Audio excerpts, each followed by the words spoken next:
Aquarius, the March reading, I am certain, is about material things, money, wealth, affluence. Maybe it's about jobs, maybe it's about business, maybe it's about investments, but it's that sort of a realm. In the past, you set off on a journey with a wide-eyed innocence. Not everything worked out, but you had a light heart, and did it really matter? It was all about learning, And now you're feeling like you need to move on. Maybe you've had time to evaluate where you've been, and you're saying, well, yeah, it wasn't a bad place, I quite enjoyed myself. But now it's time to move on. These are the negatives, and it's time to move on. And in doing so, you need to dump some baggage. And I think you effectively do. I don't think there's a problem with that. And you're offered a choice of different options that almost certainly are about money. So it could be about different jobs, it could be about different investments, it could be about different businesses or different projects within a business. And you're offered that choice. And some of them I think you'll do very, very well with, and others will, at least initially, seemingly bankrupt you.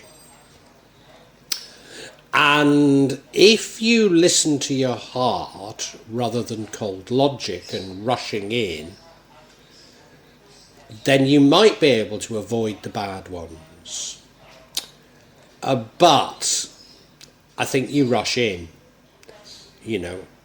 They always say if it looks too good to be true, it is. And you rush in for the ones that look too good to be true. And they're the ones that go bad.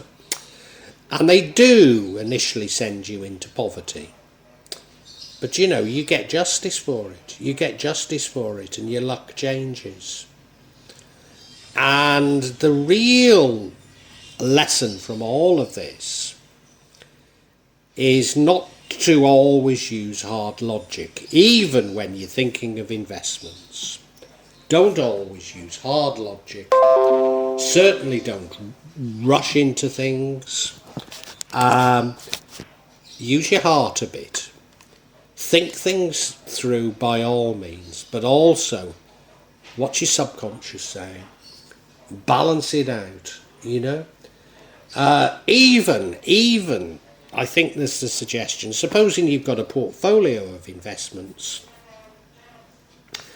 and one of them you don't like the presentation of the in the portfolio. You just don't like it, and that's a sign to you. Follow those signs, however illogical they may seem, because chances are it's your subconscious shouting out something important to you, Aquarius. So it wasn't as bad a reading. Well, it isn't a bad reading after all, but you are going to go through your ups and downs, that's for sure.